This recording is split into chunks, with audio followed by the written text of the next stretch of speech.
మనం కొన్నిసార్లు దేవుడి మీద భారం వేసి కొన్ని పనులు చేస్తూ ఉంటాం. ఎందుకంటే ఆ పరిస్థితుల్లో ఏ పని చేయలేకుండా ఉన్నప్పుడు ఆ దేవుడే దిక్కనుకుంటాం. మరి ఆ దేవుడే మనకు అండగా నిలబడితే అది అదృష్టం అనుకోవచ్చు, లేదంటే ఆ దేవుడి మహిమే అనుకోవచ్చు. జైసల్మేర్కు 17 కిలోమీటర్ల దూరంలో ఉంది తానోత్ మాత ఆలయం. ఈ తానోత్ మాతను మాయాశక్తి ఉన్న దేవతగా పూజిస్తారు మన సైనికులు. అమ్మ చల్లగా చూసింది కాబట్టే మనం లోంగేవాలా యుద్ధం గెలిచామంటారు. మరి ఆ శక్తి ఏంటో తెలిస్తే నిజంగా ఆశ్చర్యపోతారు. 1971 లోంగేవాలా పోస్ట్ దగ్గర రాత్రి డిన్నర్ చేసుకుని ధర్మవీర్ ప్లాంటూన్ బార్డర్లో పహారా కాస్తోంది మన సైన్యం. చలికాలం మొదలైంది. దీంతో కొంతమంది సిగరెట్లు కాలుస్తూ సరదాగా బార్డర్ వెంట వాహనాల్లో తిరుగుతున్నారు. ఇక్కడే ఎందుకంటే అప్పటికి భారీ బార్బర్డ్ వైర్ ఫెన్స్ నిర్మాణం కాలేదు. ఒక లేయర్ మాత్రమే ఉంది. అది కూడా సరిహద్దును గుర్తించేందుకు. దాదాపుగా 20 మంది మన సైనికులు 20 కిలోమీటర్ల మేర వాహనాల్లో తిరుగుతున్నారు. అయితే హఠాత్తుగా భయంకరమైన చప్పుడులు వినపడ్డాయి. అప్పుడు కానీ అర్థం కాలేదు మన వాళ్ళకి. ఎందుకంటే అంత ఉత్సాహంగా ఆ ప్రాంతంలో పాకిస్తాన్ దాడికి దిగుతుందని కల్లో కూడా ఊహించలేదు. మరి ఆ చప్పుళ్ళు పాకిస్తాన్ వైపు నుంచి ఎందుకు వస్తున్నాయని వేగంగా ఎత్తైన ప్రాంతానికి వెళ్ళి చూడగా భయంకరమైన దృశ్యాన్ని చూసి మన సైనికులకు ప్రాణాలు గాల్లోనే పోయినంత పనైంది. బాహుబలి కాలకేడు సైన్యం మాదిరిగా పాకిస్తాన్ దళాలు భీకరంగా వస్తున్నాయి. చాలా యుద్ధ ట్యాంకులు కనిపిస్తున్నాయి. వందలాది ఇతర వాహనాలు ఇసుకలో దుమ్ము రేపుకుంటూ వస్తున్నాయి. దాదాపు 3000 మంది సైనికులు ఉండొచ్చని అంచనా. వారిని చూసి వేగంగా పోస్ట్ దగ్గరకు పరిగెత్తుకొచ్చారు 3 సైనికులు. మిగతా వారిని ముందు ఫెన్స్ వరకు వెళ్లి చూడమని చెప్పారు. ఎందుకంటే ఎంత దూరం వరకు సైన్యం ఉందని గమనించాలనేది అంచనా.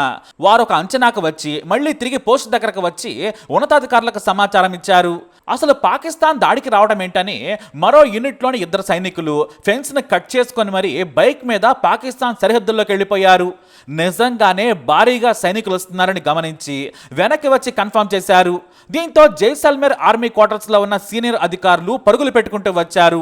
బ్రిగేడియర్ రామదాస్, లెఫ్టినెంట్ కల్నర్ మహమ్మద్ ఖుర్షిద్ హుస్సేన్తో పాటు మేజర్ కుల్దీప్ సింగ్ చంద్రపురి ఉన్నారు. బ్యాకప్ కావాలని పాకిస్తాన్ దాడికి దిగడానికి వస్తుందని సమాచారం ఇచ్చారు. ఆ సమాచారం ఒకరి నుంచి ఒకరికి తెలియడానికి అరగంట సమయం పట్టింది. అదనపు సైన్యం రావాలంటే 8 గంటలు పడుతుందన్నారు. యుద్ధ విమానాలు కావాలంటే నైట్ విజన్ లేదన్నారు. దగ్గరలోని జైసల్మేర్ ఎయిర్ ఫోర్స్ కేంద్రంలో 4ంటిని రెడీ చేస్తామని చెప్పారు ఉన్నతాధికారులు. సైనికులు కేవలం 120 మంది మాత్రమే ఉన్నారు. వారిలో సగం మంది ట్రైనింగ్ కోసం వచ్చిన యువ జవానులే. సరే, ఆయుధాలున్నా కూడా 3000 మందిని ఎదుర్కొనే మందుగుండు లేదు. ఉన్న వాటిలోనే ఎంఎంజీలను సీనియర్లకిచ్చి ముందు వరుసలోకి దించారు మేజర్ కుల్దీప్. తమ దగ్గర L-16, MM-81 మోటార్లున్నాయి. వాటిని శాండ్ మౌంటైన్ పై సెట్ చేయించారు. ఇక మిగిలింది జీప్కు అమర్చిన M40 రైఫిల్స్ ఉన్నాయి. వీటి ముందు బాహుబలి లాంటి 4 యుద్ధ ట్యాంకర్లు ఉన్నాయి. తెలివిగా మన వాళ్ళు సీనియర్ అధికారులు 4 గ్రూపులుగా విడిపోయారు. హైట్ మీద మేజర్ కుల్దీప్ చాలా ప్లాండ్ గా శత్రువులను టార్గెట్ ఎంచుకున్నారు. 20 కిలోమీటర్ల దూరంలో ఉన్న కొంతమంది శత్రువులు ఉన్నారు. హైట్ తీసుకున్న చీకటిగానే మొత్తం కనిపిస్తోంది. కానీ కొన్ని వాహనాలు మాత్రం లైట్ వేసుకొని వస్తున్నాయి. అవి 5-6 ఉంటాయి. అయితే అత్యవసర పరిస్థితి కోసం పాకిస్తాన్ సరిహద్దు వెంబడి రైల్ రోడ్ నిర్మాణాలు చేపట్టింది. వాటి నుంచి ఆయిల్ సహా ఇతర సరుకులను పాకిస్తాన్లోని పంజాబ్ ప్రాంతానికి సరఫరా అవుతుంటాయి. ఈ రోడ్ను టార్గెట్ చేసేలా మన మోటార్ దాడులు మొదలుపెట్టాయి. సరిగ్గా వాటిలో కొన్ని వరుసలుగా ఉన్న ఆయిల్ ట్యాంకర్ లారీలకు తగిలాయి. ఇంకేముంది, అవి పేలి దట్టమైన పొగ ఆకాశంలోకి లేచింది. దూకుడుగా యుద్ధ ట్యాంకులు అటాక్ మొదలు పెట్టాయి. మొదటి దాడి మన నుంచి వస్తుందని పాకిస్తాన్ అస్సలు ఊహించలేదు. కానీ అప్పటి నుంచే అసలు ఆట మొదలైంది. సరిగ్గా రాత్రి 12:45 యుద్ధ ట్యాంకులు మోటార్లతో దాడి మొదలుపెట్టింది మన సైన్యం. ఇక పాకిస్తాన్ కూడా ఎదురు దాడి మొదలుపెట్టింది. వందలాది షెల్స్, బుల్లెట్లు దూసుకొస్తున్నాయి. మొదటి రౌండ్లోనే మన వాళ్ళు 2 చనిపోయారు. దీంతో వ్యూహం మార్చి మరింత హైట్కి వెళ్ళి యుద్ధ ట్యాంకులను గురిచూసి కొడుతున్నారు. కానీ మన వాళ్ళకు బ్యాకప్ లేదు. 120 మంది మీడియం రేంజ్ మిషన్ గన్లతో కాలుస్తున్నారు. కానీ అటువైపు నుంచి 3000 మంది దాడి మొదలు పెట్టారు. అయితే మన యుద్ధ ట్యాంకులు సెకండ్ గ్యాప్ కూడా ఇవ్వకుండా దాడి చేస్తున్నాయి. మోటార్లు మోత మోగిస్తున్నాయి. ఎటొచ్చి పాకిస్తాన్ సైనికులంతా ఓపెన్ ప్లేస్ లో ఉండిపోయారు. సైన్యం కూడా దగ్గరకు వచ్చేస్తుంది. దూరంగా సైనికులు కనిపిస్తూ ఉన్నారు. ఎందుకంటే ఓపెన్ ప్లేస్ లో ఉన్నారు కాబట్టి చాలా సులభంగా కనిపిస్తున్నారు. ఇలా ఎడారి ప్రాంతంలో ఫ్లాట్ గా శత్రువులకు మొత్తం కనిపించేలా దాడి చేసి పాక్ పప్పులో కాలేసింది. కానీ వారి యుద్ధ ట్యాంకులు బేకరాన్ని సృష్టిస్తున్నాయి. మన వాళ్ళు ఆ దాటికి తట్టుకోలేకపోయారు. మిషన్ గన్నులను పట్టుకుని పరుగున వెనక్కి వచ్చేస్తున్నారు. అప్పుడు మన సైన్యానికి ఓ అతీత శక్తి తోడైంది. ఆ శక్తి ఇచ్చిన మాతే తానోత్ మాత. స్థానికులు అవధ్ మాత అంటారు. కోరుకుంటే చాలు కోరికలు తీర్చే తల్లి అని భావిస్తారు. ఆ గుడి ప్రాంగణంలో రాతి కట్టడం వెనుక పొజిషన్ తీసుకున్నారు. అమ్మవారి ఆలయం కావడంతో బూట్లు వదిలేసి లోనికి వెళ్లి అటాకింగ్ మొదలు పెట్టారు. అయితే పాకిస్తాన్ వైపు నుంచి వేలాది షెల్స్, గ్రెనేడ్స్ వచ్చి పడుతున్నాయి. కానీ విచిత్రం, ఒక్కటంటే ఒక్కటి కూడా పేలడం లేదు. అదే ఆశ్చర్యం. 48 మంది సైనికులు ఆ గుడి నుంచే దాడి మొదలు పెట్టారు. కొద్ది దూరంలో హైట్ నుంచి మోటార్లు, యుద్ధ ట్యాంకులు దాడి చేస్తున్నాయి. కానీ లోంగేవాలా పోస్ట్ దగ్గరగా ఉన్న తానోత్ మాత చుట్టూ బాంబులు పడుతున్నాయి. ఒక్క షెల్ కానీ గ్రెనేడ్ కానీ పేలడం లేదు. దీంతో సైనికులు అమ్మవారికి దండం పెట్టుకుని ఉదయం 5 గంటల వరకు పోరాడుతూనే ఉన్నారు. ఇక్కడ అమ్మవారి మహిమ కాకుంటే ఏంటి, షెల్స్లో ఒకటి కాకుంటే మరోటైనా పేలాలి. కానీ వేలాదిగా వచ్చి పడుతున్నా ఒక్కటంటే ఒక్కటి కూడా పేలడం లేదు. అక్కడ ఏదో మనిషికి అందని శక్తి ఉందని జవానులు నమ్మారు. అది ఫిజిక్స్లో చెబుతారో లేదంటే అమ్మవారి మహిమ అంటారో కానీ ఏ షెల్స్ పడ్డా, గ్రెనేడ్స్ పడ్డా కూడా, మోటార్తో పేల్చినా కూడా బాంబులు మాత్రం పేలడం లేదు. అమ్మవారు మన సైనికుల ప్రాణాలు కాపాడుతుంది. దీంతో అంతా అమ్మవారికి దండం పెట్టుకుని ఏమాత్రం తగ్గకుండా రెట్టించిన ఉత్సాహంతో కాల్పులు మొదలుపెట్టారు. పాక్ సైన్యం లోంగేవాలా పోస్ట్ను ఛేదిస్తే రామ్గఢ్, జైసల్మేర్ను కూడా ఆక్రమించుకోవచ్చనేది ప్లాన్. దీంతో తన సరిహద్దుల్లో ఉన్న పట్టణాలు, రైల్ రోడ్ నిర్మాణాలకు భవిష్యత్తులో ఇబ్బంది ఉండదని ప్లాన్ చేసింది పాకిస్తాన్. పైగా జైసల్మేర్ ఎయిర్ ఫోర్స్ కేంద్రంలో 4 హంటర్ విమానాలు ఉన్నాయి.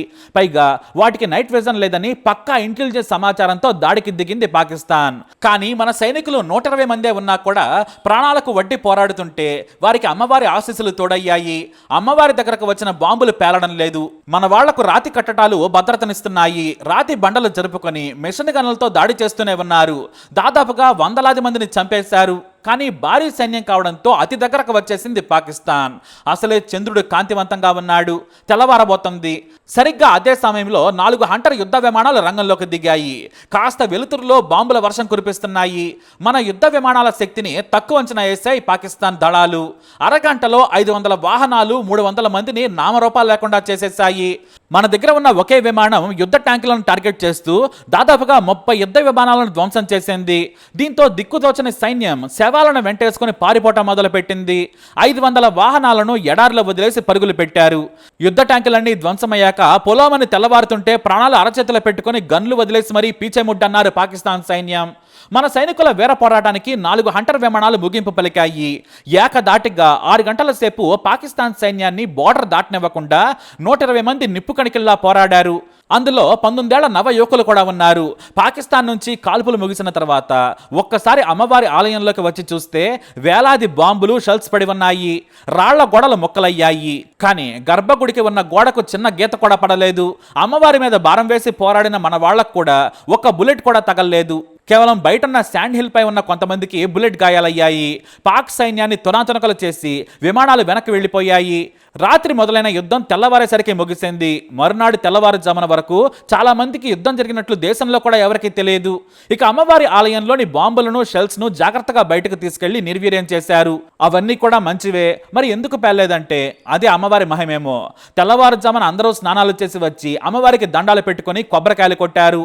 మతాలకు అతీతంగా సైనికులంతా అమ్మవారి బొట్టు పెట్టుకున్నారు. అమ్మవారి ఆశీర్వాదం తీసుకున్నారు. ఆలయాన్ని భారీగా BSF సైనికులు నిర్మించారు. ఒక సైనికుడే పూజారిగా మారి పూజలు చేస్తున్నారు. ప్రతిరోజు ఉదయాన్నే సైనికుల్లో కొంతమంది పాటలు పాడుతూ అమ్మవారిని కీర్తిస్తారు. ఈ లోంగేవాలా పోస్ట్ను అమ్మవారు ఉన్నంత వరకు ఏ శత్రువు కూడా టచ్ చేయలేరంటారు. ఇప్పటికీ పాకిస్తాన్ వదిలేసిన గన్లను, పేలని బాంబులను మ్యూజియం ఏర్పాటు చేసి అందులో ఉంచారు. అమ్మవారి మహత్యం తెలిసిన తర్వాత ఇప్పుడు వేలాది మంది వచ్చి పూజలు చేసి వెళుతుంటారు.